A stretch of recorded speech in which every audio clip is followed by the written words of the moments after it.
Bab 931, Empat Kaisar. Bang, setelah sambaran petir yang menembus penghalang, seluruh strukturnya runtuh. Bang, 5 sambaran petir lagi menembus bagian lain dari penghalang yang runtuh, menghantam tepi domain entropi. Itu menyerupai laser yang menargetkan pinggiran genangan air. Di tempat itu, domain entropi lenyap seketika. Kelima petir itu kemudian bergerak dalam jalur melingkar, berkumpul menuju pusat domain entropi. Dalam waktu yang sangat singkat, mereka mencapai tubuh Sang dan terbelah menjadi beberapa sambaran petir yang lebih kecil. Tubuh Sang diselimuti oleh petir yang sangat merusak, namun pengendaliannya yang terampil memastikan bahwa dia tidak menderita luka bakar apapun. Domain entropi benar-benar lenyap, memperlihatkan tubuh Sang, yang sekarang telanjang kecuali perbannya. Hanya lengan kirinya, kaki, dan lubang berdarah di anggota tubuh bagian bawahnya yang tersisa.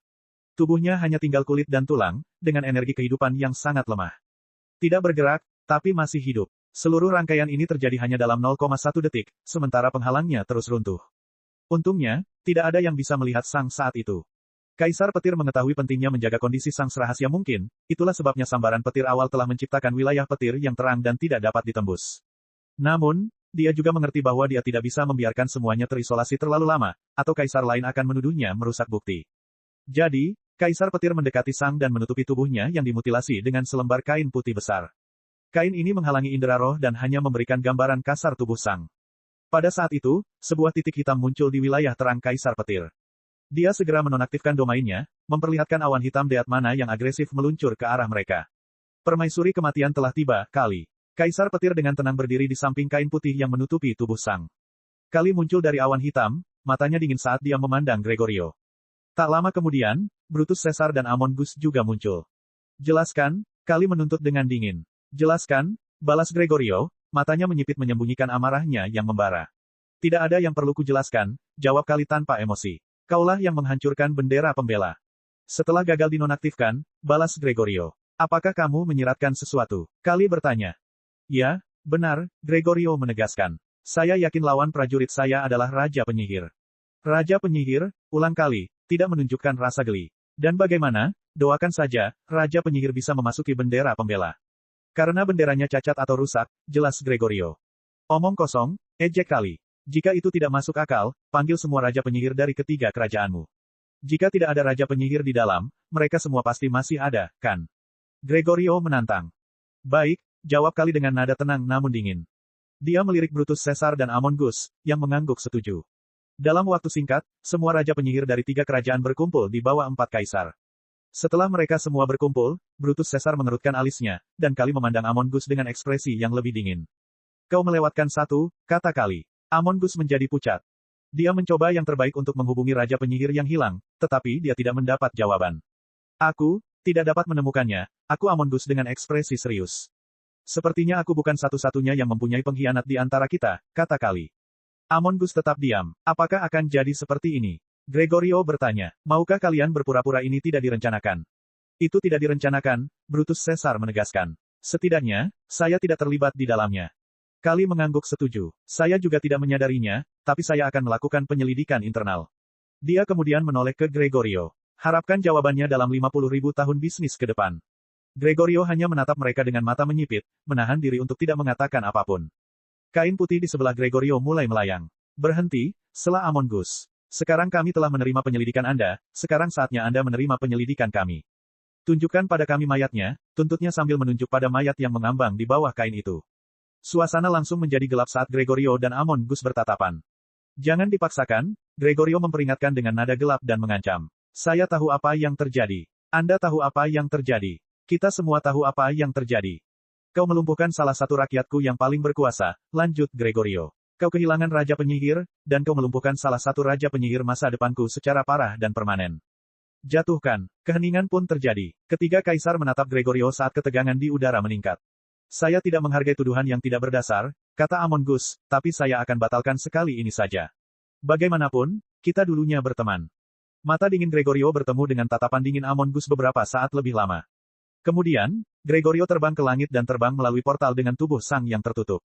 Ketiga kaisar juga berangkat dari medan perang. Meskipun mereka semua telah mengetahui kejadian tersebut, kaisar tidak dapat dengan sempurna membedakan kebenaran dan kebohongan saat berbicara satu sama lain. Namun, intuisi mereka secara umum akurat.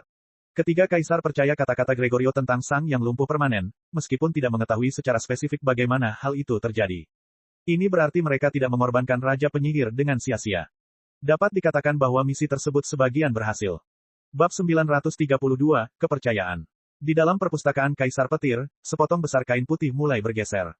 Kain itu bergerak ke samping, memperlihatkan tubuh dengan kepala dan lengan, melayang di udara. Darah menetes dari sisi kiri dan bawah batang tubuh, membentuk genangan di tanah. Ini adalah Sang, dan dia terdiam beberapa saat, merenungkan apa yang telah terjadi dan kondisi barunya. Semakin banyak Sang yang dikorbankan untuk entropi, semakin besar dampaknya pada kekuatan pertempurannya. Meskipun kehilangan penglihatan hanyalah masalah kecil dibandingkan kehilangan satu lengan masih kurang signifikan dibandingkan kehilangan kedua kaki. Seluruh gaya bertarung Sang mengandalkan gerakan cepat ke depan, yang didukung oleh kakinya. Dengan hilangnya kakinya, akselerasinya kemungkinan besar menurun secara signifikan. Menghindari serangan juga akan jauh lebih sulit. Bagi seorang mage, kehilangan kaki bukanlah masalah besar. Penyihir biasanya mengandalkan pikiran dan mantra mereka untuk bergerak, karena kecepatan fisik mereka tidak cukup untuk bertarung. Dan sekarang, Sang mendapati dirinya berada pada posisi yang sama. Benar saja, itu merupakan pukulan berat. Namun, Sang hanya menyesali kehilangan kakinya sesaat. Setelah itu, dia segera mulai memikirkan cara untuk mengembangkan kekuatannya dengan cara yang tidak bergantung pada kakinya. Dia melakukan hal yang sama ketika dia kehilangan lengan kirinya. Setelah menciptakan status pedang terakhirnya, hilangnya lengan kirinya menjadi tidak penting bagi gaya pertempurannya saat ini. Sementara gayanya saat ini dibangun berdasarkan gerakan kaki, Sang mengetahui bahwa ia dapat beradaptasi dan mengembangkan pendekatan baru. Kau tampak lebih tenang dari yang kukira, Kaisar Petir berkomentar dari belakang mejanya sambil melirik ke arah Sang. Sang tidak segera menanggapi. Kau menyelamatkan hidupku dengan pinmu, kata Sang akhirnya. Kaisar Petir tertawa kecil. Itulah niatnya, jawabnya. Aku tahu hanya masalah waktu sebelum Raja Penyihir menyerangmu. Lalu, ekspresi Kaisar Petir berubah menjadi serius. Namun, saya tidak mengantisipasi perubahan bendera pembela. Raja Penyihir mengklaim bahwa itu diciptakan bersama oleh 3 kerajaan, jawab Sang. Kaisar Petir mengangguk. Aku juga curiga. Aku sudah memerintahkan pemeriksaan terhadap semua bendera penyerang dan pembela. Tampaknya 2 bendera pembela dari penyihir leluhur dan penyihir agung telah hilang. Hilang, ulang Sang. Ya, Kaisar Petir menegaskan. Kekaisaran daratan dan langit, serta istana penghakiman, telah kehilangan bendera pembela mereka. Agaknya, mereka akan dianggap hancur. Bisa dibilang, kamu menghancurkan 3 bendera pembela 5 tahun lalu, tambah Kaisar Petir. 5 tahun yang lalu, Sang bertanya. Kaisar Petir mengangguk. Jiwamu mengalami cedera lebih lanjut. Kamu telah kehilangan hampir separuh jiwamu karena anti-sihir. Manusia tidak dimaksudkan untuk bertahan hidup dengan hanya 50% jiwa mereka yang utuh. Fakta bahwa kamu masih hidup sungguh suatu keajaiban. Jiwa Anda sedang menyesuaikan diri dan beradaptasi untuk memungkinkan Anda bertahan hidup dengan apa yang tersisa. Proses itu memakan waktu kurang lebih 5 tahun. Sang terdiam saat dia menggali kembali pikirannya. Apa rencanamu? Kaisar Petir bertanya setelah beberapa detik. Untuk mengadaptasi gaya bertarungku untuk mengakomodasi situasi baruku, jelas Sang. Setelah mendengarnya, senyuman kecil muncul di bibir Kaisar Petir. Aku senang kamu bisa menyesuaikan diri begitu cepat, katanya. Sang tidak menjawab. Sebaliknya, dia mengarahkan kepalanya ke langit-langit, tenggelam dalam kontemplasi. Kaisar Petir mengamati Sang dengan alis terangkat. Selama lebih dari 5 menit, Sang tenggelam dalam pikirannya. Aku tidak ingin menyebabkan kehancuran dunia, kata Sang tiba-tiba. Suasana di dalam ruangan langsung berubah. Apa maksudmu? Kaisar Petir bertanya, suaranya mengandung nada ketakutan dan kegelisahan. Saya tidak ingin mengakhiri dunia, tegas Sang. Tujuanku adalah mendapatkan kekuatan, tapi apa gunanya kekuatan jika tidak ada yang tersisa di sekitarku? Nilai apa yang dimiliki kekuasaan tanpa ada dunia yang memegangnya? Kamu percaya padaku, lanjut Sang. Anda telah mendukung saya. Kamu telah menyelamatkan hidupku dalam banyak kesempatan. Saya merasakan tidak ada niat buruk yang datang dari Anda. Kaisar Petir merasakan sedikit kegugupan. Apa yang kamu bicarakan? Dia bertanya. Sang menoleh untuk menghadap Kaisar Petir. Kamu tahu persis apa yang aku bicarakan. Kamu mengetahui rahasiaku. Kaisar Petir menarik napas dalam-dalam. Keheningan menggantung di udara. Kau tahu, lanjut Sang, ada seseorang yang pernah kupercayai dalam hidupku, tapi orang itu mengkhianatiku dan mencoba membunuhku setelah mengetahui rahasiaku. Kamu sudah mengetahui rahasiaku. Aku tidak yakin apakah kamu benar-benar menghadapi kesadaran itu atau tidak, tetapi jika kamu benar-benar berniat membunuhku, kamu pasti sudah melakukannya. Kamu punya banyak waktu dan kesempatan di dunia, Sang menegaskan. Sesaat kemudian, sebuah surat muncul di tangan Sang, dan dia melemparkannya ke Kaisar Petir. Kau tahu, aku adalah anak bencana, ungkap Sang. Kaisar Petir menarik napas dalam-dalam lagi. Sang benar. Kaisar Petir sudah menyadarinya sejak lama. Saat dia mengetahui anti-sihir Sang, dia sudah mencurigai kebenarannya. Namun, dia tidak pernah benar-benar menghadapinya. Dan kemudian, Sang mengorbankan kakinya, memaksa Kaisar Petir menghadapi kenyataan. Setelah terbangun, Sang menyadari. Mantranya, kemanusiaan, Tidak aktif. Buku itu tidak aktif selama 5 tahun dia berada di perpustakaan Kaisar Petir. Kaisar Petir pasti menyadari bahwa Sang adalah anak bencana. Meski begitu, Sang masih hidup. Kaisar Petir membaca surat dari Lucius yang baru saja diberikan Sang kepadanya, dan dia menarik napas dalam-dalam lagi. Lucius juga pernah menjadi anak bencana. Jauh di lubuk hati, Gregorio sudah mencurigai Lucius, tapi seperti halnya Sang, dia menolak untuk menghadapinya. Apa sekarang? Sang bertanya. Kaisar Petir terdiam cukup lama. Bab 933, Eksperimen. Kaisar Petir terdiam beberapa saat, dan Sang dengan sabar menunggunya berbicara. Akhirnya, Kaisar Petir menghela nafas, menerima situasinya. Apa yang harus dilakukan? Dia bertanya dengan nada pasrah. Aku sudah mengetahui hal ini sejak lama, tapi aku tidak mau menghadapinya. Kaisar Petir melirik ke samping, tampak sedang melamun. Anti-sihir tidak ada, itu hanyalah kekuatan dari kekejian. Aku harusnya tahu. Lucius mengajariku sedikit tentang itu. Dia mengajarimu? Sang bertanya, terdengar agak terkejut. Kaisar Petir mengangguk. Ya, dia memberi kita masing-masing pelajaran tentang apa yang dia sebut anti-sihir. Saya adalah satu-satunya yang memperoleh sesuatu darinya. Saya belajar bagaimana mengubah mana menjadi apa yang Anda sebut entropi. Sayangnya, mana yang saya gunakan dikonsumsi seluruhnya, dan saya hanya dapat melepaskan sekitar 30% dari daya yang tersimpan. Orang-orang tahu bahwa aku membunuh Adam, tapi mereka tidak menyadari sejauh mana kehancuran yang kutimbulkan. Ya, orang-orang di sana tahu, tapi orang-orang di Lightning Manor tidak. Mereka tidak mengetahui detailnya, Lightning Manor Kaisar menjelaskan. Kamu bisa menggunakan entropi. Sang bertanya. Entropi, ulang Kaisar Petir. Saya menyebutnya begitu, jelas Sang. Saya membutuhkan penyedot mana untuk mendemonstrasikannya. Kaisar Petir mengangkat alisnya, tapi dia menurutinya dan menciptakan penghalang di sekitar Sang, mendorong semua mana keluar. Bersinar, Kaisar Petir menarik napas dalam-dalam saat melihat kekejian tinggi muncul di samping Sang. Meskipun dia telah menerima bahwa Sang adalah anak bencana, menyaksikan dia memanggil kekejian masih tetap mengejutkan. Terlebih lagi, kekejian bahkan tidak bertindak bermusuhan, ia hanya berdiri di samping Sang dengan patuh.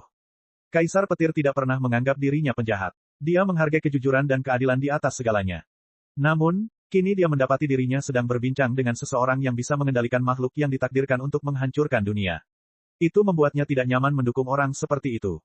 Tak lama setelah itu, Sang menggunakan domain entropinya untuk membagi kekejian tinggi menjadi mana dan apa yang disebutnya entropi. Tangan Sang meraih bola entropi dan memegangnya. Inilah yang saya sebut entropi, jelas Sang. Kaisar Petir mengamati bola entropi dengan penuh minat. Kami tahu bahwa kekejian tidak seluruhnya terdiri dari mana, tapi kami tidak pernah berhasil memisahkan mana dari kekuatan lain, kata Kaisar Petir. Sang, kamu telah menciptakan sesuatu yang hanya pernah dilihat Lucius sebelumnya. Bolehkah aku melihatnya lebih dekat? Sang mengangguk. Jauhkan mana darinya, atau itu akan meledak. Kaisar Petir mengangguk sebagai balasannya, dan bola entropi melayang ke arahnya, diikuti dengan kekosongan mana. Dia kemudian melafalkan beberapa kata rumit, menciptakan fluktuasi mana yang abstrak. Bola entropi mulai memanas, menyebabkan Kaisar Petir mengerutkan alisnya.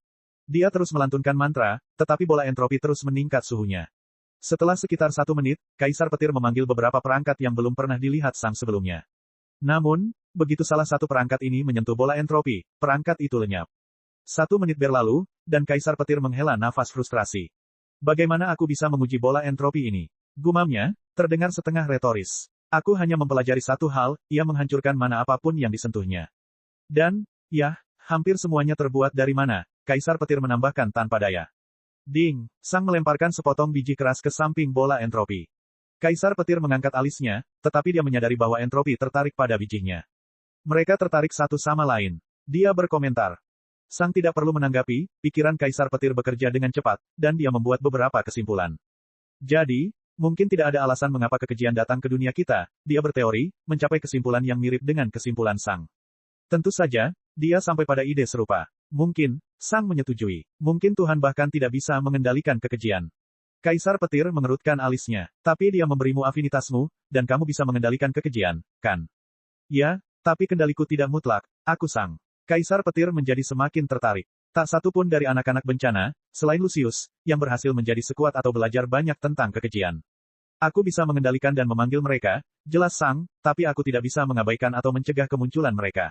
Jika aku merasakan kekejian ingin muncul di atrium, aku bisa mengalihkannya ke tempat lain, tapi aku tidak bisa menghentikannya agar tidak muncul. Kaisar Petir menggaruk dagunya. Dan menurutmu bahkan Tuhan pun tidak bisa melakukan itu? Dia bertanya. Sang mengangguk. Saya tidak sepenuhnya yakin, tapi kemungkinan besar itu terjadi. Kaisar Petir terus bereksperimen dengan bola entropi selama beberapa waktu. Setelah berjam-jam pengujian, dia berhasil mempelajari beberapa hal lagi tentangnya, tetapi sifat entropi tetap sulit untuk dia pahami, karena tidak seperti apapun di dunia ini. Kemudian, Kaisar Petir meminta Sang menceritakan kisah hidupnya tanpa rahasia apapun. Dan Sang menurutinya, mengungkapkan segalanya kepada Kaisar Petir. Saat Sang membeberkan ceritanya, pikirannya melayang pada seseorang yang sudah lama tidak dia pikirkan, Jeral. Percakapan dengan Kaisar Petir mengingatkan Sang akan kepedulian tulus yang dia rasakan dari mereka berdua, namun tindakan dan pendekatan mereka sangat berbeda. Hubungan Sang dengan Jeral terasa seperti ikatan antar saudara sebelum semuanya berantakan. Sebaliknya, hubungannya dengan Kaisar Petir lebih terasa seperti persahabatan dan kemitraan bisnis. Mereka berdua menginginkan sesuatu dari satu sama lain, dan keyakinan serta kekuatan mereka sangat berbeda. Jeral lemah, selalu lemah. Setelah melihat apa yang dilihat dan dipelajari Sang, dia tahu bahwa Jeral bukanlah orang yang luar biasa. Paling-paling, Jeral mungkin akan menjadi Boltling di masa depan. Namun, setiap Cloud jauh lebih unggul dari Jeral dalam hal kecerdasan, motivasi, dan bakat. Jeral tidak akan pernah bisa mengikuti jejak Sang, dan Sang sadar akan hal itu. Terlebih lagi, Jeral kurang tegas. Dia seharusnya memberitahu Lightning Manor tentang Sang atau tidak melakukan apapun. Sebaliknya, dia merancang skema yang rumit dan memainkan peran untuk Sang. Adapun Kaisar Petir, dia sudah berada di puncak dunia, memiliki pengalaman ratusan ribu tahun. Atau mungkin, Kaisar Petir lebih egois daripada Jeral. Bab 934, milikku. Setelah Sang menceritakan kisahnya, Kaisar Petir mengangguk. Dia cukup terkejut bahwa Sang benar-benar bertemu dengan Ratu Cahaya Bintang ketika dia masih sangat muda. Ketika Sang selesai dengan ceritanya, Kaisar Petir mulai berpikir. Sang tidak mengatakan apapun. Akhirnya, Kaisar Petir mengangguk. Saya pikir kita bisa membuat dunia menjadi tempat yang lebih baik. Apa maksudmu? Sang bertanya. Sesaat kemudian, beberapa sosok transparan muncul di udara di antara mereka, dan Sang juga bisa melihat peta atrium. Kemudian, Sang melihat sosok kecil mewakili dirinya terbang ke salah satu tempat di Lightning Manor. Sedetik kemudian, sebuah kekejian besar muncul, yang kemudian dikelilingi oleh tiang hitam besar. Tiang itu ditempatkan di bawah kekaisaran Lightning Manor. Hal yang sama terulang 9 kali lagi. Pada akhirnya, 10 kekejian terkubur di bawah kekaisaran Lightning Manor. Setelah itu, waktu terasa berlalu dengan cepat di peta transparan, dan banyak kekejian muncul di mana-mana. Kekejian meledak di wilayah kerajaan lain, tapi tak satu pun muncul di Lightning Manor. Sang tahu mengapa tiang-tiang itu ada, tetapi tiang-tiang itu menjadi usang ketika Sang menjadi lebih kuat. Tapi sekarang, sudah bisa digunakan kembali. Masalah terbesarnya adalah menangkap kekejian sangatlah sulit. Bagaimanapun, mereka meledak begitu ada yang tidak beres. Namun demikian, Kekaisaran berhasil menangkap beberapa kekejian leluhur, tetapi tidak cukup untuk menghentikan kemunculan kekejian leluhur lainnya. Terlebih lagi, semakin kuat Sang, semakin banyak kekejian leluhur yang muncul. Kerajaan pada dasarnya berpacu dengan waktu. Tapi dengan Sang di sini. Aku sudah menghitung perkiraan tingkat kemunculan kekejian berdasarkan terobosanmu, kata Kaisar Petir. Selama kamu memasukkan 10 Raja Kekejian ke dalam tiang, kita akan aman dari Raja Kekejian. Saat kamu mencapai alam Raja Pedang Tengah, kamu harus menyingkirkan 10 Raja Kekejian lainnya. Tentu saja, kita tidak bisa melakukan itu secara langsung, atau semua orang akan curiga. Kita perlu melakukan ini perlahan-lahan, dan kita juga membutuhkan perlindungan. Saya hanya akan mengatakan bahwa saya telah mempelajari anti-sihir untuk mempelajari lebih lanjut tentang kekejian dan kekejian, bahwa aku akhirnya berhasil menciptakan sesuatu yang dapat digunakan. Kaisar Petir tertawa kecil. Yah, aku sudah melakukan hal seperti itu, tapi kurasa aku tidak akan menciptakan sesuatu yang berguna bahkan mendekati itu. Aku akan membiarkan semua orang memasang lingkaran sihir di seluruh kekaisaran dengan sihir yang sangat rumit sehingga kaisar lain pun tidak akan bisa mengetahui apa yang dilakukannya dalam 50 milenium ke depan. Kita akan bertindak seperti lingkaran sihir ini menghentikan kemunculan kekejian yang kuat. Seiring berjalannya waktu, kita juga dapat mengisolasi kekejian leluhur, menghentikan kemunculannya. Aku bisa bertindak seolah-olah aku telah meningkatkan lingkaran sihir. Kita bisa menyelamatkan triliunan nyawa dengan cara ini, kata Kaisar Petir sambil tersenyum. Sang mengangguk tetapi tidak menjawab. Dia sibuk memikirkan dampak apa yang akan terjadi pada perang. Kekejian menimbulkan masalah bagi semua orang, dan semakin kuat Sang tumbuh, semakin kuat pula kekejian itu. Raja kekejian masih sangat langka, tapi mereka muncul, dan mereka bahkan bisa mengancam Raja Penyihir jika mereka mendapat kesempatan untuk meledak. Hal ini menempatkan semua kekaisaran di bawah tekanan yang sangat besar. Semua Raja Penyihir Puncak dan Raja Penyihir harus selalu siap karena segala kekejian harus mati dalam waktu 3 detik setelah muncul di dunia. Jika Lightning Manor tidak perlu memperhatikan mereka, mereka bisa menggandakan kekuatan pasukan mereka secara efektif. Itu bukan masalah, kata Sang setelah beberapa saat. Mereka berdua menyelesaikan detail rencananya sampai tidak ada lagi yang perlu dibicarakan. Ketika ruangan menjadi sunyi, Kaisar Petir merasa sedikit tidak nyaman karena pertanyaan yang sudah dia tanyakan beberapa kali muncul lagi di kepalanya. Apa yang akan kamu lakukan jika kamu menjadi dewa? Dia bertanya. Tentu saja, dia ingin mendengar jawaban Sang lagi setelah mengetahui bahwa dia adalah anak bencana. Bunuh Tuhan, kata Sang. Setelah itu, aku ingin menyingkirkan kekejian. Bahkan jika tidak mungkin, indera jiwaku akan menutupi seluruh dunia, dan aku bisa mengubah setiap kekejian yang tampak menjadi ketiadaan. Dan kemudian, aku ingin melangkah lebih jauh. Pasti ada lebih banyak hal di luar sana daripada sekadar dunia ini. Saya ingin tahu apa yang ada di luar sana, dan saya ingin menjadi lebih kuat lagi. Kekejian kemungkinan besar juga akan menghilang bersamaku. Aku cukup yakin bahwa aku hanya bertindak sebagai semacam suar bagi kekejian, dan semakin kuat suarnya, semakin banyak kekejian yang bisa datang ke dunia. Jika aku pergi, anak bencana baru mungkin akan lahir, dan semuanya akan dimulai lagi. Namun, meski tidak ada cara bagiku untuk menghentikan kekejian sebagai dewa, aku yakin ada jalan selama aku menjadi lebih kuat. Mungkin ada dewa tinggi, atau dewa leluhur, atau dewa ilahi di luar sana. Pada titik tertentu, aku harus mendapatkan kemampuan untuk menghentikan kekejian. Saya berjanji bahwa saya akan menyingkirkan kekejian. Saya lahir di dunia ini, dan ini adalah rumah saya. Disinilah saya memulai jalan menuju kekuasaan, dan saya tidak ingin kehilangannya. Kaisar Petir tersenyum kecil saat mendengarnya. Sang jelas tidak peduli pada dunia karena ada orang di dalamnya, tapi karena dia menganggapnya sebagai rumahnya. Jika seseorang menjual rumahnya kepada orang lain dan pergi, mereka tetap tidak ingin rumah lamanya dibongkar. Mereka tidak peduli siapapun yang tinggal di sana, tapi mereka sedikit peduli dengan rumahnya. Begitulah cara Sang memandang dunia. Ini miliknya. Ini miliknya, dan dia tidak ingin menghancurkan apa yang menjadi miliknya. Bukankah itu sudah lebih baik daripada kematian yang disucikan oleh dewa atau raja? Aku senang mendengarnya, kata Kaisar Petir. Bab 935, Perang yang Berkembang. Perang terus berlanjut, namun Sang tidak terlihat. Para raja penyihir tahu bahwa mereka tidak membunuh Sang, tetapi mereka tahu bahwa mereka telah melumpuhkannya secara permanen. Mereka tidak tahu bagaimana sebenarnya mereka telah melumpuhkannya, namun ketiga kaisar penyihir telah memastikan bahwa Kaisar Petir itu jujur. Mungkinkah itu yang memungkinkannya bertahan hingga Kaisar Petir muncul? Prajurit itu berhasil bertahan selama hampir 2 detik penuh di bawah serangan Raja Penyihir Puncak. Sesuatu seperti itu terlalu kuat untuk seseorang di alam ketujuh awal. Kaisar Petir mungkin telah memberi prajurit itu sesuatu yang bisa melindunginya dari Raja Penyihir, tapi benda itu tidak sekuat itu. Sekalipun seorang anak mempunyai senjata, ia tetap harus memukul elang yang menyerang dengan senjata itu. Seorang pejuang di alam ketujuh awal tidak bisa cukup cepat untuk menyerang seseorang seperti Raja Penyihir Puncak. Terlebih lagi, jumlah mana harus dibatasi. Dalam 2 detik, Raja Penyihir Puncak bisa membunuh Kaisar Penyihir Puncak jika mereka hanya diam dan tidak bergerak. Ini berarti prajurit itu pasti menggunakan sesuatu yang memungkinkannya bertahan beberapa milidetik lebih lama. Tentu saja, prajurit itu tidak mungkin membunuh Raja Penyihir. Jelas sekali, Raja Penyihir telah mati karena petir Kaisar Petir. Namun dia masih berhasil bertahan melawan Pig Mage King untuk sementara waktu. Apakah Lightning Manor telah mengembangkan semacam teknik rahasia yang dapat menukar kesehatan dengan pertahanan? Mereka tidak yakin, tapi itu juga tidak begitu penting. Hal yang penting adalah ancaman tersebut kemungkinan besar tidak akan muncul di masa mendatang. Meski begitu, kekaisaran tetap berhati-hati. Pada awalnya, mereka menghindari penggunaan Raja Penyihir awal dan pertengahan, tetapi setelah 1 abad, mereka menggunakan beberapa di antaranya. Sang tidak muncul. Jadi, mereka menggunakan beberapa lagi setelah 1 abad berikutnya. Dan kemudian, sesuatu yang aneh terjadi. Lightning Manor mulai membangun lingkaran sihir di seluruh kerajaan. Tentu saja, kaisar penyihir lainnya meminta penjelasan karena hal ini dapat melanggar aturan perang. Namun, Kaisar Petir tetap tidak jelas, namun dia meyakinkan mereka bahwa hal ini tidak akan berdampak sama sekali pada pertempuran dan bahkan tidak akan menyentuh atau berinteraksi dengan penghalang, bendera, tentara, atau medan perang. Setelah beberapa tahun, lingkaran ajaib telah selesai dan diaktifkan. Itu terdiri dari banyak lingkaran sihir kecil yang tersebar di seluruh kekaisaran. Kerajaan lain tidak tahu apa yang dilakukan lingkaran sihir. Ketika kaisar melihatnya, mereka juga tidak tahu. Itu ditulis dalam bentuk sihir yang benar-benar berbeda, yang mereka konfirmasikan sebagai sihir pribadi Kaisar Petir. Jika seseorang sekuat ini punya cukup waktu, mereka dapat mendesain ulang sepenuhnya cara mereka berinteraksi dengan konsep dan dunia. Hal ini memungkinkan seseorang untuk menyederhanakan proses bagaimana sihir bekerja menuju gaya bertarung pribadinya. Hal ini dapat dibandingkan dengan Sang yang menciptakan jalur mana miliknya sendiri alih-alih menggunakan jalur mana yang telah dibangun oleh dunia selama terobosannya. Kaisar tahu bahwa mereka akan membutuhkan waktu lama untuk memahami lingkaran sihir, dan tanpa mengetahui apakah itu layak atau tidak, mereka tidak membuang-buang waktu untuk itu.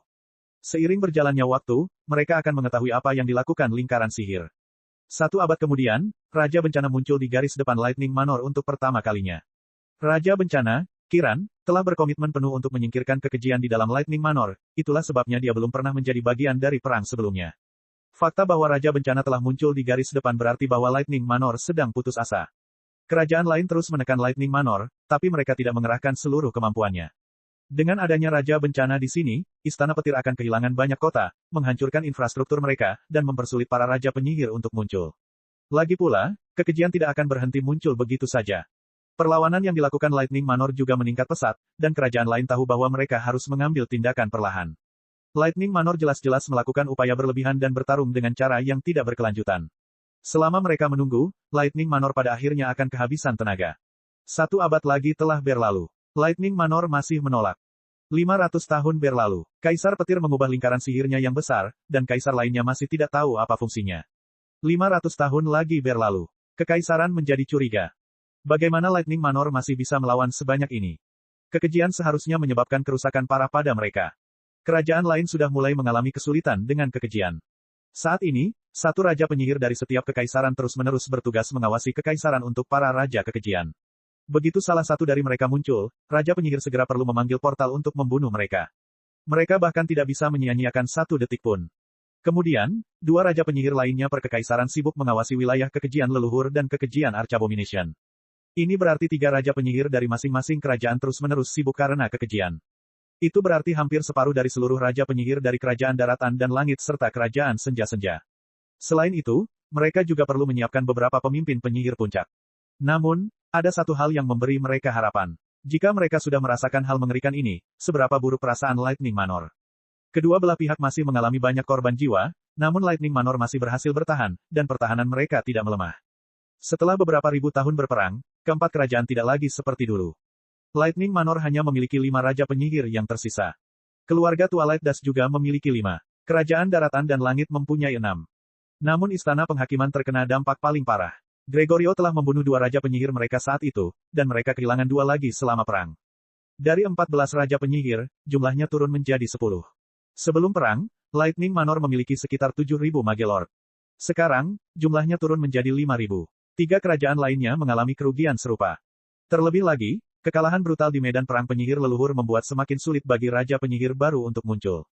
Dan segalanya menjadi lebih buruk karena sekarang kekejian juga mulai semakin menghancurkan. Kecepatan munculnya raja penyihir baru telah melambat sementara tingkat pembunuhan mereka meningkat pesat. Saat ini, hampir tidak ada lagi yang memikirkan tentang Sang. Bab 936, Hantu. Dalam 500 tahun berikutnya, perubahan besar lainnya terjadi. Istana penghakiman telah berhenti melawan menara iklim, dan Tower of Climate telah mengklaim 10% bagian timur kekaisaran istana penghakiman. Menara iklim mengalami kerugian, namun kerugiannya tidak sebesar kerugian yang dialami 4 kerajaan lainnya. Melawan 2 kerajaan sekaligus terlalu membebani istana penghakiman, dan mereka memutuskan untuk berurusan dengan Lightning Manor terlebih dahulu. Untuk saat ini, menara iklim dapat memiliki wilayah-wilayah ini, tetapi mereka akan membalas dendam ketika Lightning Manor hilang. 500 tahun kemudian, kekaisaran mulai merasakan tekanan. Jumlah penguasa kekejian yang muncul 5 kali lebih banyak dibandingkan 2000 tahun yang lalu, dan jumlah kekejian leluhur juga berlipat ganda. Saat ini, 2 raja penyihir harus mewaspadai raja kekejian karena, dalam kasus yang sangat jarang terjadi, 2 raja kekejian dapat muncul pada saat yang sama di tempat berbeda di kekaisaran. Itu hanya terjadi sekali setiap 200 tahun atau lebih, tapi itu pun sudah keterlaluan. Setiap kali raja kekejian meledak, seluruh daratan di sekitar 100.000 kilometer musnah seluruhnya. Ini adalah sebuah bencana yang mengerikan. Jumlah besar raja penyihir yang harus dipilih kekaisaran ketika merencanakan serangan telah menyusut banyak, dan mereka harus membuat kelonggaran beberapa kali. Sementara itu, Lightning Manor bertarung dengan seluruh kekuatan mereka. Sepertinya kekejian bukanlah masalah bagi mereka. Tapi bagaimana mungkin? Akhirnya, kekaisaran mengambil keputusan. Mereka akan menciptakan kekuatan terpadu yang akan menguji setiap makhluk di alam ketujuh untuk memeriksa apakah mereka adalah anak bencana. Itu juga termasuk prajurit dan binatang buas. Selama tahun-tahun berikutnya, mereka melakukan perjalanan ke semua kerajaan dan melakukan tes darah pada semua orang. Kaisar Petir juga memberi mereka sebotol darah Sang, tetapi hasil tesnya negatif. Tentu saja, Kaisar Petir punya cara untuk memalsukan ujian semacam itu. Sayangnya, kekaisaran tidak dapat menemukan anak bencana. Namun, mereka menemukan hal lain. Mereka akhirnya mengetahui apa yang dilakukan lingkaran sihir besar di Lightning Manor. Mereka tidak dapat menemukan jejak raja kekejian atau kekejian leluhur di Lightning Manor, yang mengejutkan semua orang. Tentu saja, kerajaan lain segera meminta jawaban, tetapi Kaisar Petir hanya mengatakan bahwa inilah yang dilakukan oleh lingkaran sihir besarnya. Itu menghentikan kemunculan Abomination Lord dan Ancestral Abominations, dan bahkan meramalkan di mana Abomination yang lebih lemah akan muncul. Kemampuan untuk memprediksi dari mana datangnya kekejian telah berhasil ketika Sang masih lemah. Saat itu, mereka hanya menggunakan tiang untuk mengukur gelombang yang ditimbulkan oleh kekejian, yang akan memberitahu mereka di mana kekejian baru akan muncul. Sayangnya, kemampuan itu menjadi tidak berguna seiring dengan meningkatnya kekuatan Sang. Tapi sekarang, Kaisar Petir telah membuatnya bisa digunakan kembali. Kaisar lainnya segera bertanya untuk mengetahui cara kerjanya, tetapi Kaisar Petir menolak. Mereka ingin bertarung dan membunuhnya secara kolektif, dan sekarang mereka ingin tahu cara kerja lingkaran sihirnya. Persetan dengan mereka, para kaisar tidak bodoh, dan mereka tahu bahwa mereka tidak bisa memaksa Kaisar Petir untuk mematuhinya. Jadi, mereka terjebak dengan status quo saat ini. Selain itu, keadaannya tidak terlalu buruk karena mereka akan segera mampu menembus pertahanan Lightning Manor. 1000 tahun berlalu, sekitar 4500 tahun telah berlalu sejak Sang bertemu dengan Raja Penyihir. Dan sekarang, kerajaan sedang menyerang. Sang Raja Penyihir dengan indera roh 5 kali lipat yang telah memahami konsep tingkat 6 dari kerajaan daratan dan langit telah menjadi Raja Penyihir. Pada saat yang sama, Raja Penyihir berbakat dari Istana Penghakiman akhirnya memahami konsep level 6-nya, dan dia akan menjadi Raja Penyihir di turnamen berikutnya, yang akan berlangsung 1000 tahun dari sekarang. Tapi sampai saat itu, dia memutuskan untuk melakukan apa yang telah dilakukan Sang dan menyerang wilayah demi wilayah. Tentu saja, pemimpin penyihir puncak dengan sense roh 5 kali lipat yang mengetahui konsep tingkat 6 tidak terkalahkan. Pemimpin penyihir puncak dengan indera roh 5 kali lipat dari Lightning Manor belum memahami konsep level 6, dan mereka tidak bisa menang melawan penyerang. Mereka masih membutuhkan lebih banyak waktu. Dengan tekanan tambahan dari Tuan Penyihir, Lightning Manor mulai kehilangan wilayahnya lagi. Selain itu, mereka juga kehilangan banyak Raja Penyihir karena mereka harus mengambil inisiatif untuk merebut kembali wilayah mereka. Terlebih lagi, mereka tidak bisa menggunakan Pick Mage Lord lagi karena Pick Mage Lord yang sangat kuat akan membunuh mereka begitu saja. Itu brutal, dan Lightning Manor berada di bawah tekanan yang sangat besar. Tidak ada seorang pun yang bisa melawannya, dan Lightning Manor terpaksa melakukan beberapa pertarungan yang tidak adil. Dan kemudian, seseorang muncul. Atau, sesuatu muncul. Itu tampak seperti hantu atau setan dari legenda. Jubah putih sepenuhnya menyembunyikan kepala dan wajah makhluk itu, bahkan menghalangi spirit sense. Jubah putih menutupi tubuh makhluk itu, tapi kemudian, tidak ada apa-apa. Sepertinya hantu itu tidak memiliki kaki, dan tubuhnya berakhir setelah batang tubuh. Terlebih lagi, tidak ada lengan kiri yang keluar dari badannya. Satu-satunya hal yang bisa dilihat semua orang adalah lengan kanannya, yang terbungkus jubah putih. Hanya tangan pucat yang terlihat keluar dari jubahnya. Terakhir, bagian kiri jubahnya berwarna merah tua dan basah. Sepertinya bahu makhluk ini terus-menerus mengeluarkan darah dan merembes ke dalam jubah putihnya. Tentu saja, bagian robek di ujung jubahnya juga berwarna merah tua, dengan darah yang tak henti-hentinya menetes ke bawah. Itu sangat menakutkan. Apa ini? Tiba-tiba, hantu itu melesat ke depan dengan cara yang sangat tidak wajar. Rasanya seperti kenyataan, ruang, dan waktu bergerak mengelilinginya. Pergerakannya tidak wajar, tapi ada satu hal yang pasti. Itu cepat, sangat cepat. Sebelum hantu itu memasuki penghalang yang dipanggil oleh Raja Penyihir dengan 5 sense roh, ia memanggil pedang panjang. Para Raja Penyihir tidak bisa bereaksi terhadap kemunculan hantu ini. Bab 937, Kecepatan.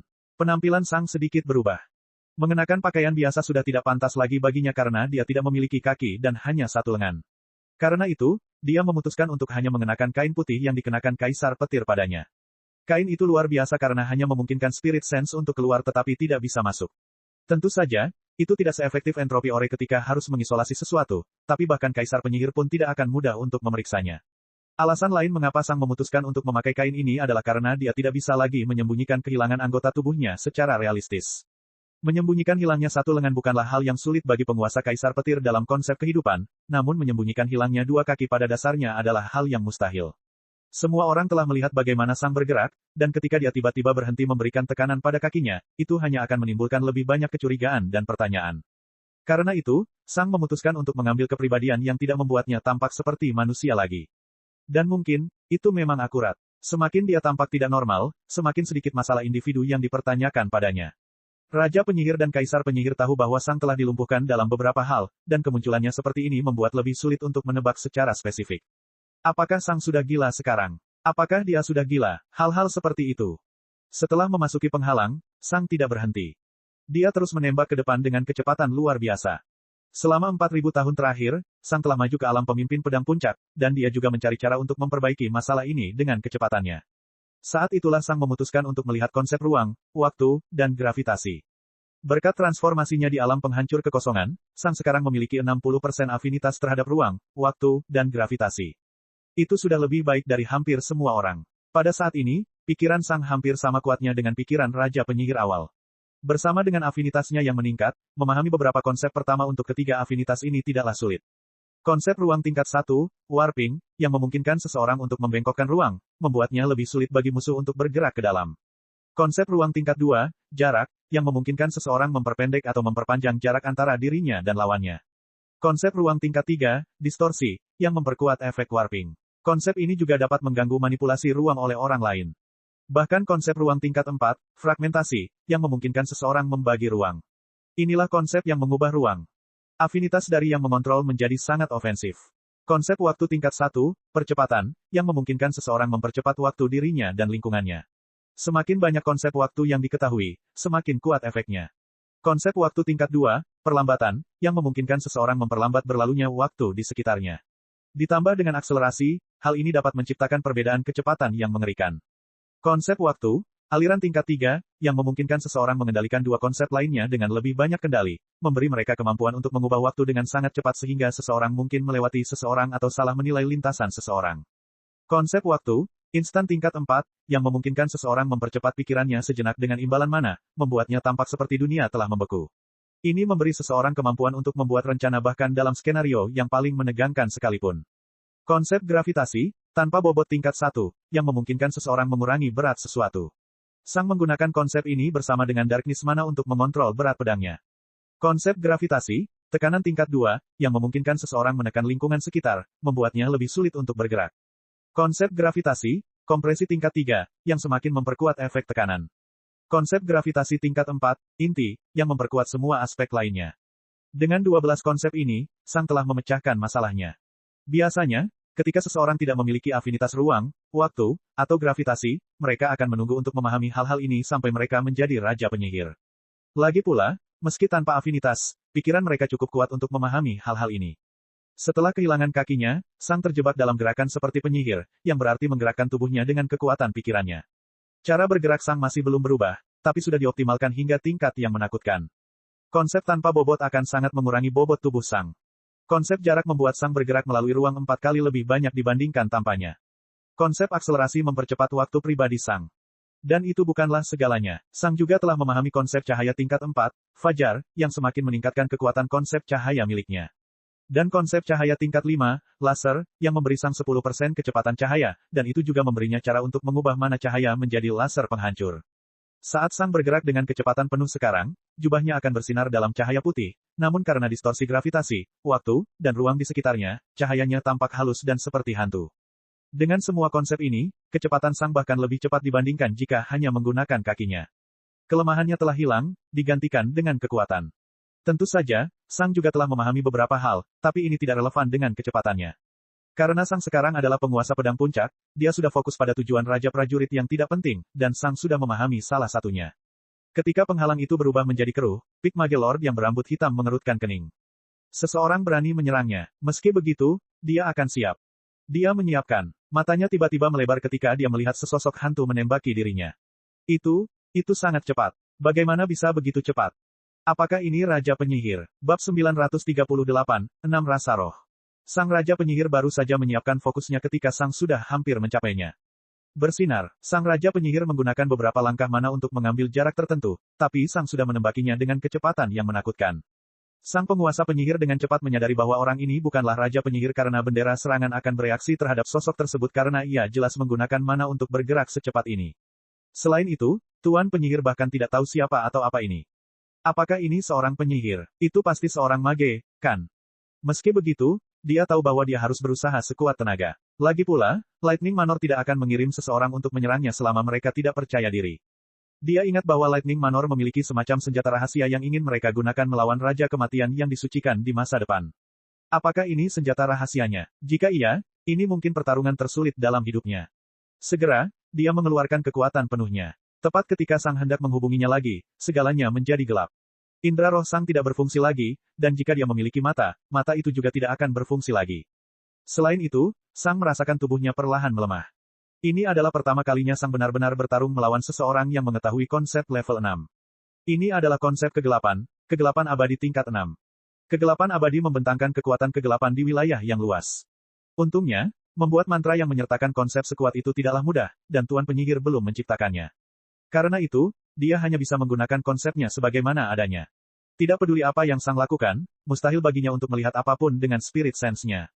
Siapa? Saat itulah Sang mengaktifkan domain entropi miliknya. Kegelapan di sekelilingnya menghilang, tapi kegelapan yang lebih besar menyusul. Butuh beberapa saat bagi Sang untuk menyingkirkan semua kegelapan. Kemudian, Sang merasakan lebih dari 30 mantra diserap oleh domain entropi miliknya. Rupanya, lawannya telah menggunakan beberapa mantra sekali pakai miliknya. Namun, mereka tidak dapat melewati domain entropi miliknya. Selama sekitar setengah detik, tidak ada mantra yang mengenai Sang. WHOOOM. Dan kemudian, pancaran mana kegelapan dan kematian yang terkonsentrasi mencapai Sang. Tepat ketika memasuki domain entropi Sang. Instan. Sang menggunakan konsep waktu, instan tingkat 4. Seluruh dunia membeku, dan mana Sang dengan cepat habis. Namun, momen ini memungkinkan dia untuk merencanakan segalanya dan mengetahui dengan tepat ke arah mana lawannya berada. Waktu dilanjutkan. Rasanya seperti dua bor yang berputar cepat saling bertabrakan. Sinar terkonsentrasi dari mana kegelapan dan kematian dengan cepat menghilang saat menghantam dan menghancurkan awan asap hitam. Ini adalah mana pedang kematian Sang. Bersinar, bersinar, bersinar. Saat berikutnya, potongan ruang yang tak terhitung jumlahnya muncul di jarak 10.000 km di depan Sang. Sepertinya setiap meter kubik ada luka yang menembusnya. Ini adalah teknik yang dikembangkan Sang yang menggabungkan koneksi dunianya dengan konsep ruang tingkat 4, fragmentasi. Ding, salah satu lukanya mengenai sesuatu. Saat berikutnya, awan asap hitam keluar dari tubuh Sang dan berkumpul di sekitar pedangnya. Dalam sekejap, awan itu membentuk sebuah pedang hitam, namun dibandingkan dengan Death Edge normal milik Sang, pedang ini memiliki panjang dan tipis lebih dari 100 meter. Sang mendorong ke depan, dan bilah tipis itu ditembakkan dari pedang Sang tepat di tempat koneksi dunia miliknya mengenai sesuatu. Bang, bilah tipis itu pecah setelah mengenai sesuatu. Tentu saja, seseorang dengan Spirit Sense 5 kali lipat memiliki cara untuk meningkatkan kekuatan mana shield mereka. Apa yang baru saja digunakan Sang adalah tujuan Raja Pedang yang tidak penting yang telah dia pahami, kompresi darah. Dengan ini, Sang dapat memampatkan darah pedang menjadi bentuk yang kecil dan kuat, memberikannya beberapa atribut dari infus pedang. Segera setelah bilahnya pecah, ia berubah menjadi asap hitam lagi, tetapi bukannya mundur, ia malah mengerumuni tempat yang baru saja dihantamnya. Sang merasakan sword deat mana miliknya dengan cepat habis, yang berarti lawannya melakukan perlawanan yang kuat. Tapi tidak lama, setelah beberapa saat, pedang kematian Sang berhasil menembus sesuatu dan berhenti terkuras. Saat berikutnya, kegelapan di sekitar Sang menghilang. Dan kemudian, penghalang itu menjadi transparan lagi. Sang tidak terkejut atau bersemangat. Dia tahu betapa kuatnya dia, dan dia memasuki pertarungan dengan satu tujuan. Menguji kecepatannya, Sang belum menggunakan mana step. Sang belum menggunakan sword heart. Sang berlari ke arah musuhnya dan menyerangnya secara langsung. Seorang Pigmage Lord dengan Spirit Sense 5 kali lipat yang mengetahui konsep kegelapan tingkat 6 dan konsep kematian tingkat 5. Namun, Sang bahkan belum benar-benar mencobanya. Jika dia mau, dia bisa menggunakan World Connection dari jarak jauh. Tapi dia tidak melakukannya. Saat penghalang menjadi transparan, dunia menjadi sunyi. Ini, benda itu masih hidup. Namun penghalang itu telah berubah menjadi transparan. Sangat sulit bagi Raja Penyihir untuk menerima kenyataan baru mereka. Ini adalah Raja Penyihir masa depan. Ini bukanlah seseorang yang memiliki peluang untuk menjadi Raja Penyihir. Tidak, dia adalah seseorang yang pasti akan memenangkan turnamen berikutnya. Dan dia telah meninggal. Untuk ini, apa ini tadi? Namun sesaat kemudian, para Raja Penyihir menyadari apa yang terjadi ketika mereka melihat pedang tergantung di tangan kanan benda itu. Inikah ancamannya? Apa yang terjadi padanya? Mereka tahu bahwa mereka telah melumpuhkannya dalam beberapa hal, namun mereka masih tidak yakin bagaimana dan mengapa. Bahkan setelah melihatnya, saat berikutnya, tudung hantu itu bergerak, dan ia memandang ke arah istana penghakiman. Pada saat ini, Raja Penyihir yang bertanggung jawab di garis depan istana penghakiman merasakan punggungnya gemetar. Itu sedang menatapnya, tapi bagaimana dia bisa melihatnya? Dia berada lebih dari 200.000 kilometer jauhnya. Namun, itu bukanlah bagian yang paling mengejutkan. Dia merasa sedikit terancam. Dia merasa benda ini mungkin memiliki peluang kecil untuk membunuhnya. Tapi bagaimana caranya? Dia adalah Raja Penyihir yang terlambat. Saat berikutnya, hantu itu berbalik dan terbang kembali ke Lightning Manor. Cara pergerakannya masih sangat aneh dan tidak wajar. Apa yang sudah terjadi? Ini ancamannya. Tapi bagaimana ancamannya bisa sekuat ini? Benda ini telah menghancurkan salah satu Raja Penyihir terkuat di masa depan yang pernah ada. Dan kemudian, sebuah kemungkinan muncul di benak para Raja Penyihir. Benda ini sangat kuat sehingga bisa menang melawan Raja Penyihir yang begitu kuat. Apakah ini berarti? Apakah benda ini memiliki 6 rasa roh? Sulit dipercaya, tapi itulah kemungkinan yang paling mungkin. Sayangnya, mereka hanya bisa mengertakkan gigi karena frustrasi. Mereka kehabisan pilihan. Mereka telah menggunakan beberapa Raja Penyihir dalam penyergapan. Mereka telah menggunakan bendera pembela mereka yang telah diubah. Kaisar Petir sudah menyelesaikan kontraknya, yang berarti dia bisa mengawasi ancaman itu 24/7. Dan yang terakhir, perang tersebut berdampak buruk bagi ketiga kerajaan. Para raja kekejian menyebabkan kerugian besar, dan Istana Petir tidak mengalami kerugian sebanyak itu. Mereka ingin menyerang Lightning Manor dengan seluruh kekuatan mereka. Tapi itu tidak masalah. Mereka sudah menggunakan segalanya. Dan untuk pertama kalinya, para Raja Penyihir benar-benar merasa mereka memiliki kemungkinan untuk kalah dalam perang ini. Bab 939, bukan masalah terbesar. Tidak ada yang bisa dilakukan oleh 3 kerajaan lainnya. Setelah hampir 8.000 tahun, senjata rahasia Lightning Manor akhirnya terungkap. Beberapa kaisar penyihir dan raja penyihir curiga bahwa Lightning Manor memiliki seseorang dengan 6 Spirit Sense. Lagi pula, mengapa Kaisar Petir meminta perang dan turnamen besar? Kaisar Petir harus percaya diri, dan hanya seseorang dengan 6 indera roh yang bisa berharap untuk melawan kematian raja yang disucikan. Namun, kenyataannya jauh lebih mengejutkan daripada itu. Seorang pejuang dengan 6 Spirit Sense. Ketika mereka mengetahui bahwa Sang telah mencapai 5 kali lipat Spirit Sense beberapa tahun yang lalu, mereka sangat terkejut. Bagaimanapun juga, jalur kesatria telah dihancurkan. Tidak ada warisan, tidak ada guru, dan satu-satunya informasi tentang 4 prajurit kuno adalah dengan beberapa kaisar penyihir. Raja penyihir dan kaisar penyihir tidak percaya bahwa Kaisar Petir telah menciptakan orang jenius seperti itu. Lagi pula, melakukan hal itu bertentangan dengan banyak aturan yang sudah ada dan kuno. Dewa penyihir telah mengatakan bahwa tidak ada jalan lain yang diizinkan untuk mencapai alam ke-9 lagi, dan Kaisar Petir adalah rekan terdekat Dewa Penyihir. Dia akan sangat menghormati keputusan Dewa Penyihir. Selain itu, menciptakan seorang jenius secara artifisial akan menghabiskan kekayaan yang terkumpul selama ribuan tahun. Bahkan Istana Penghakiman pun tidak mau mengeluarkan uang sebanyak itu. Terakhir, ini adalah seorang pejuang. Mengapa ada orang yang mau mengajar dan membina pejuang seperti ini? Prajurit secara keseluruhan cukup berguna, seperti yang telah dibuktikan oleh perang, tetapi seorang pejuang jenius tidak terlalu berguna. Ini berarti prajurit ini pasti dilahirkan secara alami, dan dia pasti telah melakukan kontak dengan Kaisar Petir nanti. Namun, masih sangat mengejutkan bahwa Kaisar Petir benar-benar bersedia mempertaruhkan seluruh kekaisarannya pada satu prajurit. Sekarang, kita harus ingat bahwa semua hal ini berlaku untuk seorang pejuang dengan 5 sense roh. Tapi sekarang, mereka tahu bahwa Sang memiliki 6 Spirit Sense. Tidak ada kata sifat yang bisa menggambarkan ketanyaan situasi ini. Itu sama absurdnya dengan menemukan seekor babi yang telah menjadi kaisar penyihir. Bakat Raja Kematian yang disucikan dianggap sama dengan bakat Dewa Penyihir. Raja Kematian yang disucikan mungkin menjadi lebih kuat daripada Dewa Penyihir pada levelnya, tetapi kita harus ingat bahwa Raja Kematian yang disucikan memiliki afinitas yang belum pernah terjadi sebelumnya dan dukungan dari 2 kaisar segera setelah dia lahir. Sementara itu, Dewa Penyihir harus mendapatkan semuanya sendiri. Dengan dukungan yang sama, Dewa Penyihir mungkin lebih kuat daripada Raja Kematian yang disucikan. Tapi pejuang ini, ada apa dengan prajurit ini? Dia pada dasarnya berhasil mencapai level seperti itu tanpa bimbingan apapun, dan dia juga seharusnya tidak memiliki sumber daya dalam jumlah besar di 5 alam pertama. Dan terlepas dari semua ini, dia berhasil mencapai level yang sama dengan Raja Kematian yang disucikan. Terlepas dari semua ini, hanya sedikit Raja Penyihir dari Istana Penghakiman yang menyadari sejauh mana kekuatan Sang yang sebenarnya. Beberapa Raja Penyihir ini tahu bahwa Sang sebenarnya mungkin menjadi lebih kuat daripada Raja Kematian yang disucikan. Sangat sedikit Raja Penyihir yang mengetahui bahwa Raja Kematian yang disucikan telah mencapai 6 rasa rohnya ketika dia menjadi Raja Penyihir, dan auranya telah mengalami perubahan lain ketika dia menjadi Raja Penyihir. Namun, saat mereka semua mengingat kembali awal perang. Bagaimana jika Sang memiliki 6 indera roh di alam ke-6? Itu mungkin saja. Bagaimanapun, aura Sang saat ini memiliki intensitas yang mirip dengan aura Raja Kematian yang disucikan saat ini. Tapi Raja Kematian yang disucikan adalah alam di atas Sang. Bagaimana jika Sang menjadi Raja Prajurit? Akankah auranya mengalami perubahan lagi? Pikiran itu membuat mereka takut. Namun, alih-alih merasa takut atau cemas, mereka justru merasa seperti terhindar dari peluru. Lihatlah Sang saat ini. Dia tidak punya mata. Dia tidak memiliki lengan kiri. Dia tidak punya kaki. Fluktuasi jiwanya terasa terputus-putus dan gelisah. Para Raja Penyihir tidak yakin bagaimana mereka bisa melumpuhkan Sang atau dengan cara apa mereka melumpuhkannya, tapi Istana Penghakiman memiliki beberapa orang yang memiliki kedekatan kehidupan, dan mereka tahu. Jiwa Sang terluka parah. Mereka tahu bahwa jiwa Sang berada di ambang kehancuran. Jiwa Sang seperti orang tua lemah yang berjalan di jalan dengan kaki gemetar. Pria itu dapat terus berjalan, tetapi jika ada hewan kecil yang menabrak kakinya, dia akan roboh.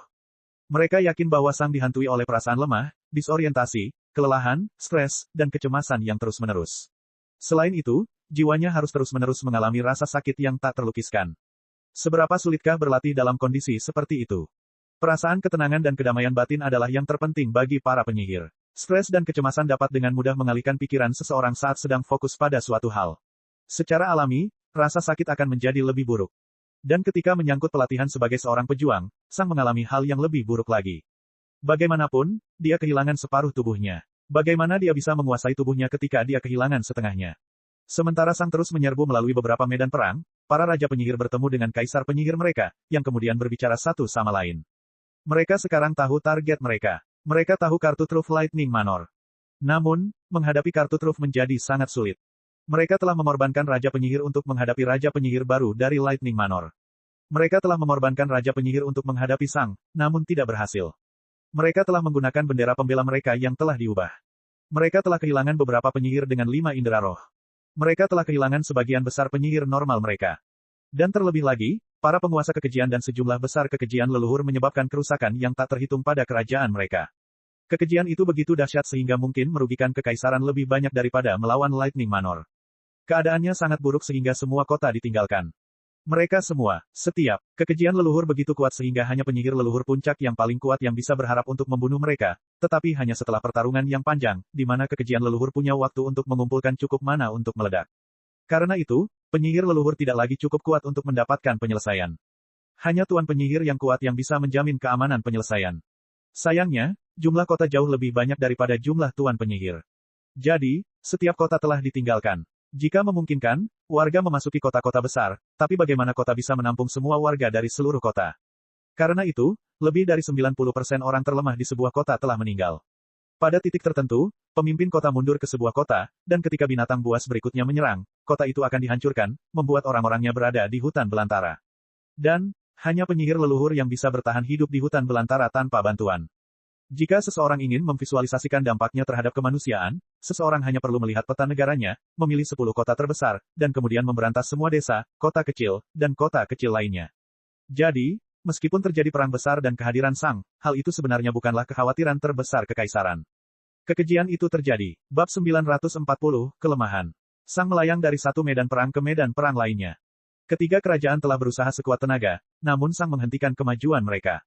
Tentu saja, segera setelah semua orang menyadari bahwa Sang telah menang melawan Raja Penyihir yang kuat, para Raja Penyihir Puncak yang tersisa dengan 5 indera roh menyerahkan posisi mereka. Dalam sekejap, semua bendera pembela untuk Tuan Penyihir Puncak lenyap dari medan perang. Ketika tidak ada lagi bendera serangan, Sang berhenti bergerak sebentar. Kerudungnya baru saja diputar untuk melihat ke arah istana penghakiman. Sang tentu saja tidak bisa melihatnya, tapi dia merasa ada kehadiran yang kuat di sana. Namun, Sang tidak yakin apakah apa yang dia rasakan benar-benar asli atau apakah jiwanya yang rusak membuatnya berhalusinasi lagi. Seperti yang diharapkan para Raja Penyihir, Sang terus-menerus kesakitan, tapi sebenarnya bukan itu masalahnya. Masalahnya adalah pikiran Sang terkadang kehilangan kejernihan, dan dunia tampak kabur dan membingungkan baginya. Paranoia terus-menerus yang dirasakan Sang karena cara penjaga memperbaiki tubuh prajurit Sang tidak membantu. Sang seperti manusia fana yang tidak tidur selama 2 hari, tidak minum apapun selama sehari, dan tidak makan apapun selama seminggu, sementara peristiwa yang merusak hidup terus-menerus terjadi di sekitarnya. Berkonsentrasi dan fokus sangat sulit. Butuh banyak usaha untuk berkonsentrasi. Itu mengingatkan Sang pada saat umur panjangnya telah habis. Berkonsentrasi terasa hampir sama melelahkannya dengan bertahan hidup pada saat itu. Sangat buruk sehingga Sang bahkan tidak bisa bergerak dan memahami konsep pada saat yang bersamaan. Di masa lalu, Sang memahami konsep dengan berlatih menggunakan pedangnya dan mencoba memanipulasi konsep dengannya. Ini tidak lagi berhasil. Bergerak dan mencoba memahami sesuatu membutuhkan terlalu banyak fokus sekaligus. Sang kini hanya dapat melakukan salah satu dari keduanya, tidak keduanya. Selain itu, menjadi lebih sulit untuk memahami tujuan para pejuang. Bertarung dengan pedang melibatkan seluruh tubuh, bukan hanya pedang. Pedang saja hanyalah sepotong logam tajam yang tergeletak di lantai. Ilmu pedang adalah bagaimana seseorang dapat menggunakan tubuhnya untuk memanipulasi pedang seefisien dan seefektif mungkin. Seseorang tanpa kaki masih bisa menggunakan pedang, tapi ada beberapa gerakan yang tidak bisa mereka gunakan. Karena Sang bisa terbang, pembatasan ini tidak terlalu buruk, tapi masih ada rasa inersia pada gerakan Sang karena dia tidak memiliki kekuatan ledakan pada kaki dan pinggulnya untuk memindahkan berat badannya. Sang adalah yang paling kuat yang pernah ada, tetapi dalam hal tertentu, dia juga yang paling lemah yang pernah ada. Untuk sementara, Sang hanya menghadap istana penghakiman yang jauh. Tidak ada yang tahu apa yang dipikirkan Sang. Sosok Sang menimbulkan ketakutan pada setiap pengamat, termasuk sekutunya. Penampilan lama Sang sudah terasa hampir tidak manusiawi, tetapi sekarang, penampilannya tidak lagi manusiawi. Auranya terasa sangat mati dan dingin. Aura Raja Kematian yang disucikan terasa damai namun tegas bagi orang lain. Dia merasa seperti kakak laki-laki yang hangat yang akan melindungi seseorang sekaligus kejam terhadap musuh. Tentu saja, aura itu tidak mencerminkan kepribadian sebenarnya dari Raja Kematian yang disucikan, tetapi sebagian besar manusia tidak dapat merasakan aura aslinya. Disukai dan meninggalkan kesan yang baik sangat membantu Raja Kematian yang disucikan, itulah sebabnya dia memperlihatkan aura seperti itu. Itu adalah hal yang paling efisien untuk dilakukan. Tapi Sang merasa mati. Dia adalah pengunjung di antara yang hidup. Tempatnya bukan di sini. Dia seharusnya sudah mati. Dia merasa seperti seseorang yang berjuang melawan hidup dan mati. Sepertinya makhluk hidup ingin mendorongnya menjauh, tapi dia menolak untuk pergi. Sepertinya orang mati ingin menariknya masuk, tapi dia menolak untuk datang. Kedua belah pihak ingin dia mati, tapi dia menolak. Saat semua orang melihat ke arah Sang yang tidak bergerak, ada hal lain yang terjadi di benak Sang. Sang bahkan tidak tahu dia sedang menghadapi istana penghakiman. Pikirannya menjadi keruh lagi, dan dia merasakan kesadarannya memudar. Seluruh dunia berputar dalam spirit sense-nya. Tubuhnya mulai berubah dan berubah. Pikiran gelap yang membingungkan dan tidak dapat dijelaskan terlintas di benak Sang. Di balik tudungnya, Sang mengatupkan giginya, dan dunia kembali ke tampilan biasanya. Sang berbalik dan terbang menuju Lightning Manor. Terima kasih sudah membantu, Ratu Cahaya Bintang mengirimkan pesan. Untuk kali ini, dia tidak memanggilnya Tuan Muda Sang. Ketika Ratu Cahaya Bintang melihat Sang setelah dia kehilangan kakinya, dia benar-benar merasa kasihan padanya. Fluktuasi jiwanya sangat mengerikan dan penuh rasa sakit. Sepanjang hidupnya, dia belum pernah melihat orang yang menjalani kehidupan yang lebih menyedihkan. Dan terlepas dari semua ini, Sang telah berkontribusi lebih besar terhadap perang dibandingkan siapapun, termasuk dirinya. Dia masih membenci kepribadian Sang, tapi dia merasa kasihan karena telah mengolok-oloknya. Jadi, dia memutuskan untuk berbicara seminimal mungkin tanpa kesopanan atau ejekan. Sang hanya mengangguk sedikit, tudung kepalanya hampir tidak terlihat. Saat berikutnya, sebuah portal muncul di depan Sang, dan dia terbang melewatinya. Portal itu mengarah ke penghalang isolasi Sang. Namun, penghalang isolasi Sang telah diubah. Tentu saja, baik Kaisar Petir maupun Sang tidak mempercayai Amarius dengan pengetahuan tentang identitas asli Sang, itulah sebabnya Kaisar Petir menghancurkan penghalang Amarius dan menciptakan penghalangnya sendiri. Sekarang, hanya Kaisar Petir yang bisa melihat ke dalam penghalang Sang. Selain itu, karena Kaisar Petir sudah mengetahui segalanya tentang Sang sekarang, Sang sebenarnya tidak perlu memasuki ruang isolasinya lagi. Dia bisa dengan mudah memanggil kekejian di dalam penghalang isolasi tanpa ruang isolasi. Hal ini juga membantu Kaisar Petir memperoleh pengetahuan baru tentang kekejian, yang selalu berharga. Begitu Sang tiba, dia mengeluarkan pedangnya. Selama ribuan tahun, Sang berfokus pada konsep untuk mengatasi kurangnya kecepatannya, dan dia baru mulai berfokus pada jalur pedang 1000 tahun yang lalu. Sang hanya membutuhkan waktu 1000 tahun untuk memahami tujuan Raja Prajurit yang tidak penting. Seseorang di alam ketujuh memiliki umur panjang total 25.000 tahun. Ini berarti Sang hanya membutuhkan 4.000 tahun untuk mendapatkan Spirit Sense 4 kali lipat. Ini lebih cepat dari setiap Mage Lord yang masih hidup. Dan sekarang, Sang akan fokus pada tujuan Raja Prajurit yang tidak penting berikutnya. Cek. Rakan-rakan kultivator sekalian, sebelum retret, sila terus berkultivasi untuk jurus subscribe, like, share dan komentar agar Sekte Novel Zadim terus berkembang pesat.